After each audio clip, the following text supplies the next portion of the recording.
Welcome to our 5 on 5. Pleased to be joined today by Jackson County Sheriff Sergeant Shawn Richards, the head of the search and rescue for the county. Good to see you, sir. Yeah, it's good to be here. Thanks for coming. I'm glad that right now, at least, not too busy. That's a good thing. It's winter driving is obviously always a big concern, whether it's people going hunting or people looking for Christmas trees. But right now, things are going well. Yeah, we're doing pretty good. You know, we're staying steady with people getting stuck up in the snow, but haven't had any bad calls, so very good. That's great. That's winter is a busy time for you guys. And so, what are some tips that for people to avoid having to need the help of your agency? You know, really, I break it down into three things, and the first is education. You know, educate yourself of where you're going.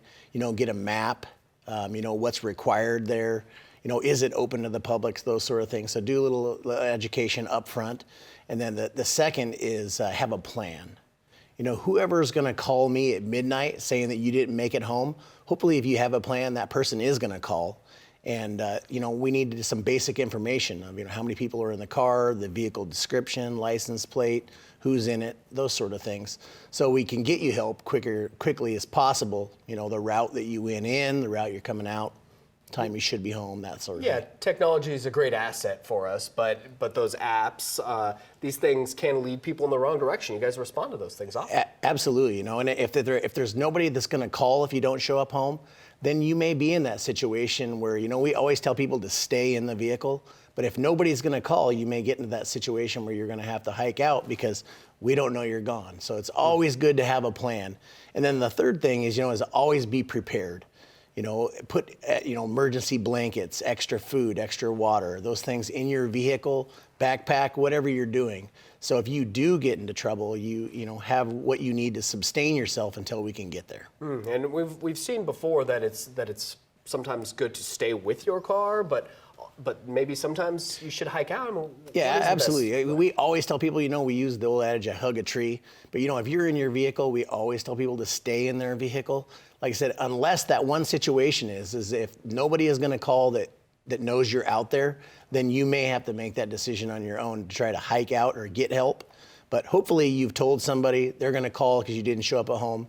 And, if we have a decent description of where you were thinking you were going, we're going to get to you just as quickly as we can. So, always the best option to stay in your vehicle. Okay, very good. We're going to take a quick commercial break. Much more in just a moment. Stay with us. Welcome back to our 5 on 5. You're going to hear with Jackson County Sheriff's Office Sergeant Shawn Richards, the head of search and rescue for the county. We were talking about just a couple weeks ago, I-5 shut down for a point, and people were, following the apps, just driving off east and west? Yeah, it was a holiday weekend. Everybody was going home for Christmas, and people just tried to route around or bypass the closure. And it got 13 people into a lot of trouble. They Google mapped it, and it told them to go up Old Highway 99 and then over Colstein Road, which, is not maintained in the winter. So, we got a phone call from one car that got stuck up there. And when I got on scene, I had 13 cars stuck up there, all for the same reason. They tried to follow Google Maps.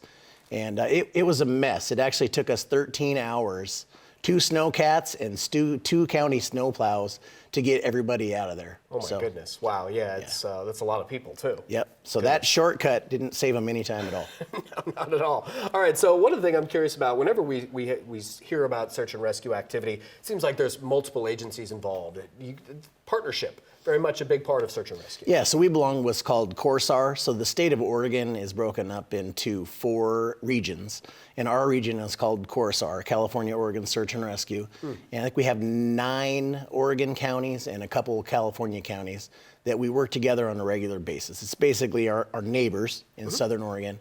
And what it does is it helps us to be able to, if I've got a serious situation, I can put all my assets out at one time and not have to worry about tomorrow. If tomorrow comes and we still haven't remedied the situation, I know I can get help from outside. Wow, well, that's wonderful. That teamwork is such a huge part of what's going on. That makes sense across all law enforcement. It's good to see in search and rescue as well. We're obviously talking about kind of winter and everything going on this time of year, but you guys are more than just snowcats, right? I mean, you're on the rivers, you're on boats. You guys are active across multiple levels. Absolutely, man. My whole division, we basically, all the outlying things we cover. Forest Patrol, Marine Patrol, and then Search and Rescue, which covers, all those different types of recreational resources. So yeah, and then we have so basically myself and my assistant are the only paid people in search and rescue. Wow. Everybody else are volunteers. We have about 120 volunteers. Wow. They're just absolutely fantastic people. You know, they're volunteers, but they're absolute professionals. So we're very lucky in this community to have the people that we have. And then we have what's called SARBROs, which is specially trained deputies that have a regular job, like Marine Patrol, Forest, or actually work patrol as well.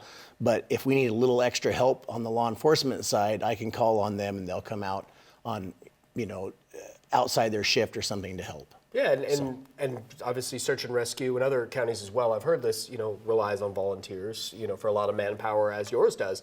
Do you think that people, if they're watching right now and they're interested, that there's something, whether they're in Jackson County or any neighboring county, is that something that they can possibly help their sheriff's office? Absolutely, and we have people from every walk of life. We have students, we have, physicians, retired folks.